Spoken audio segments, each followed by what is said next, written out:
respectful of you, and the next life is certainly far better for you than this one. And surely your Lord will give so much to you that you will be pleased. Did he not find you as an orphan, then sheltered you? Did he not find you unguided, then guided you? And did he not find you needy, then satisfied your needs? So do not oppress the orphan, nor repulse the beggar, and proclaim the blessings of your Lord. Oh!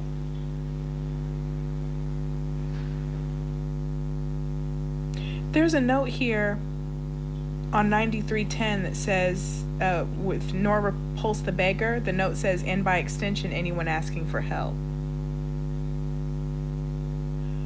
This one was sweet.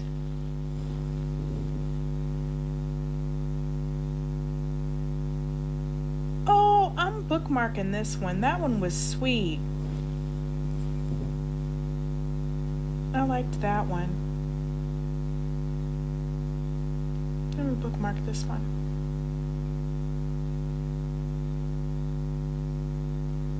When I get my physical copy, I'm going to highlight that one. That one was sweet.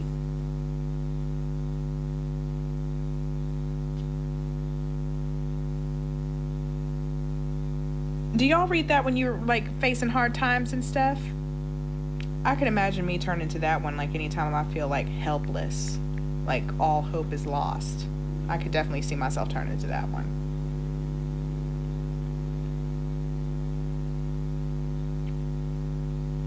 $69. Someone said 69.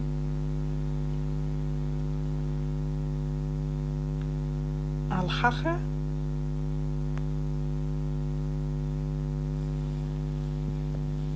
That's 52.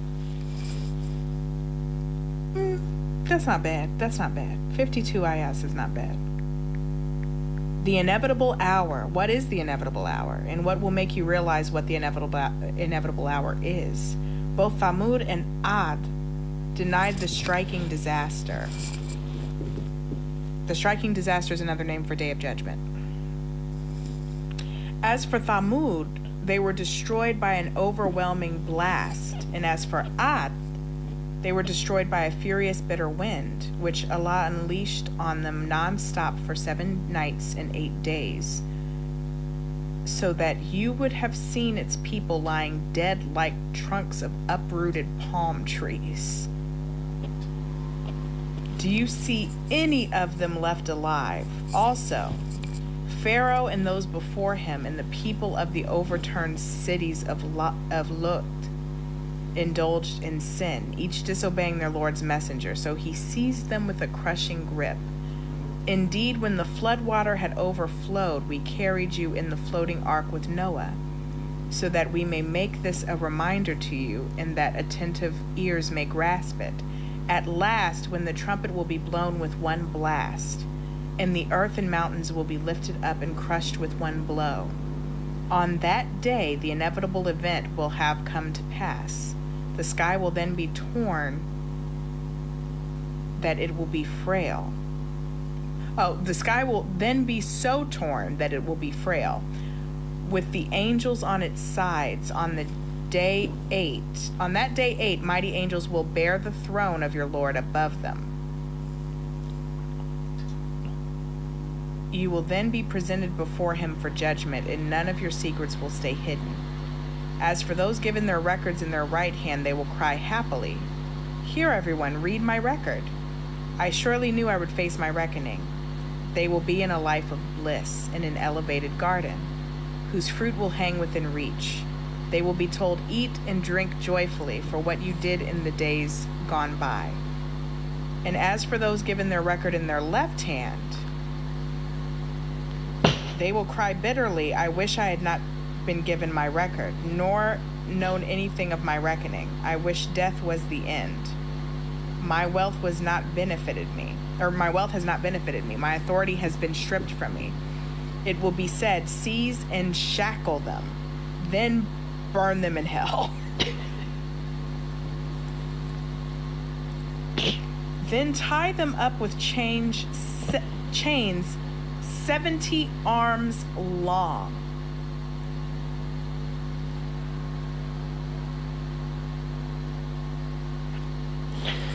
For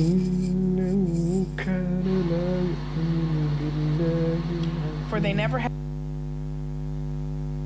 faith in Allah the greatest, nor encouraged the feeding of the poor. So this, period. So this day they will have no close friend here, nor any food except oozing pus.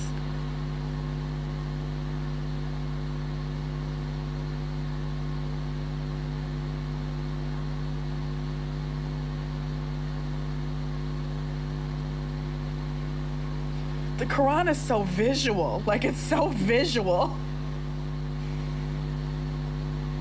Which none will eat except the evildoers. Now I do swear by whatever you see and whatever you cannot see. Indeed, this Quran is the recitation of a noble messenger. It is not the prose of a poet, as you claim, yet you hardly have any faith, nor is it the mumbling of a fortune teller, yet you are hardly mindful. It is a revelation from the Lord of all worlds. Had the messenger made up something in our name, we would have certainly seized him by his right hand, then severed his aorta. Oh. No, that's heart, the aortic valve. I was thinking areola. I was thinking the nipple, not aorta. Okay, aorta is that's the heart. Okay. And none of you could have shielded him from us. Indeed, this Quran is a reminder to those mindful of Allah. And we certainly know that some of you will persist in denial, and it will surely be a source of regret for the disbelievers. And indeed, this Quran is the absolute truth. So glorify the name of your Lord, the greatest. That was like Book of Revelations. Is that basically what that was? Like, is that the Quran's equivalent of the Book of Revelations in the Bible?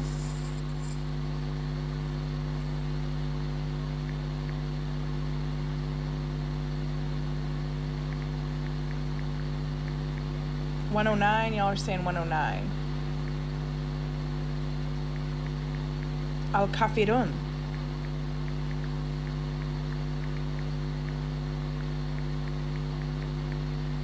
Somebody said that's the shortest in the Quran. It's not. I know what the shortest is. The shortest is Al-Asr. Al-Asr. That's only 3 ayahs.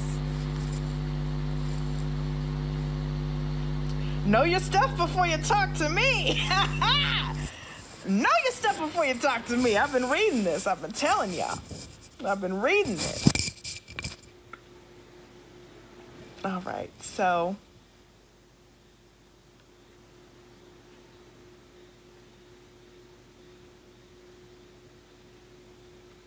Al-Kafirun.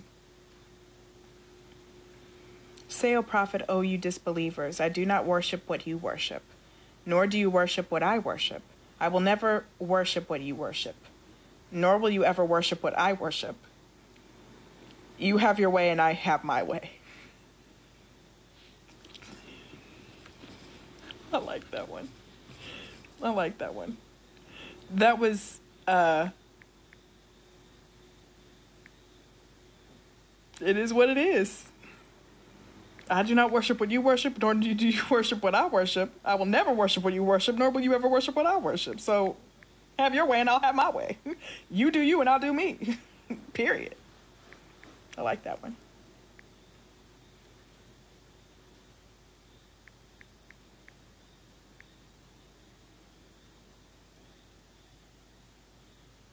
All right, 18, I'm seeing so many. 94. Ashar. Ashar. Ash. Shar. Shar. That's hard. Have we not uplifted your heart for you, O Prophet, relieved you of the burden which weighed so heavily on your back, and elevated your renown for you? So surely with hardship comes ease. Surely with that hardship comes more ease. So once you have fulfilled your duty, Strive in devotion, turning to your Lord alone with hope. That's a good one.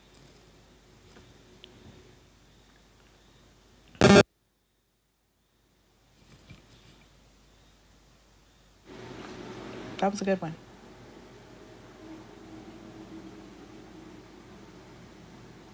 Oh, there's a note. 94.4 in note 94.4 in L.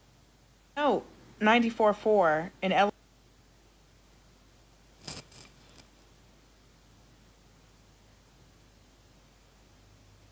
That Allah is their